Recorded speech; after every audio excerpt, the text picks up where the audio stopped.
Here's the quick rundown of today's top stories, Thursday, November 14th. Ofel weakens after landfall in Cagayan, according to PAGASA. Super Typhoon Ofel, or international name, Usagi, weakened after making landfall in Bagao, Cagayan at 1:30 p.m. on Thursday, November 14.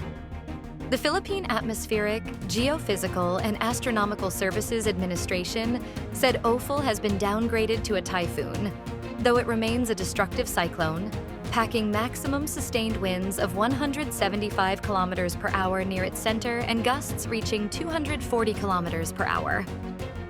PAGASA warned that, regardless of the exact landfall location, hazardous conditions could still affect areas outside the landfall point and the forecast confidence cone.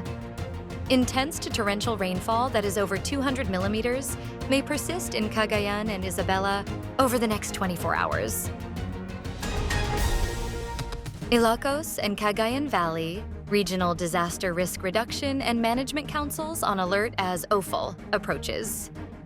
The Cagayan Valley Regional Disaster Risk Reduction and Management Council is on alert as Super Typhoon Ofel is expected to make landfall in this province or Isabela on Thursday afternoon, November 14th. Mia Carbonell, spokesperson of the Office of Civil Defense Region 2, said they and provincial and local government units and the local Disaster Risk Reduction and Management Office have joined hands to ensure preemptive and forced evacuation of people in the path of the tropical cyclone to ensure their safety. Under a red alert status, the Regional Disaster Risk Reduction and Management Council 1 said measures such as warning and advisories will regularly be issued. Preparedness directives cascaded, all response clusters activated, work and class suspension in effect, communities in high-risk areas preemptively evacuated, and rapid deployment teams are deployed in strategic areas. According to President Marcos, that the government won't help the International Criminal Court, but to comply with Interpol over drug war probe. While President Marcos reiterated that his administration will not cooperate with any International Criminal Court-initiated investigation on former President Rodrigo Duterte, he stressed that the Philippines has to live up to its obligations to Interpol once the ICC seeks the latter's intervention. Marcos has maintained the statement of Executive Secretary Lucas Bersamin that the palace will not get in the way of Duterte's desire to be investigated by the ICC after he dared the body to probe his bloody drug war immediately. With the possible move of the ICC to seek the Interpol to transmit a red notice to the Philippine authorities against the former president, Marcos refused to make a comment on the government's position once Duterte is probed under the ICC through the Interpol's notice. Philippines and China still at odds over sovereignty meeting. President Marcos believes that nothing has changed between the Philippines and China as both countries insist on their rights over portions of the West Philippine Sea. Marcos said this as China rejected the newly signed laws on the Philippines' maritime zones and archipelagic sea lanes. Likewise, Marcos believes that the twin laws prove the Filipinos' commitment to ensuring the safety and prosperity of their maritime domain and the country's firm faith in its identity as a maritime nation.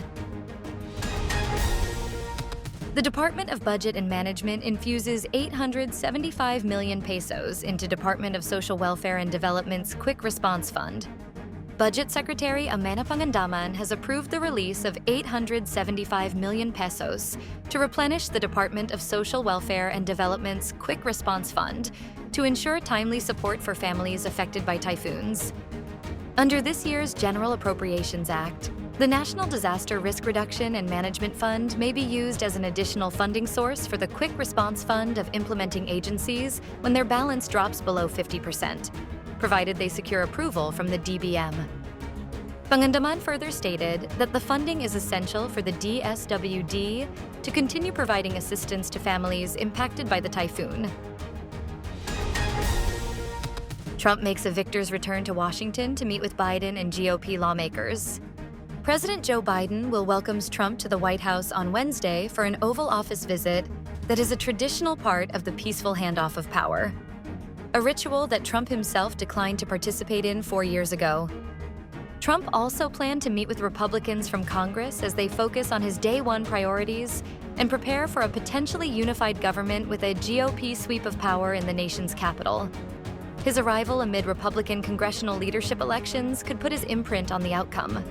Biden insists that he'll do everything he can to make the transition to the next Trump administration go smoothly.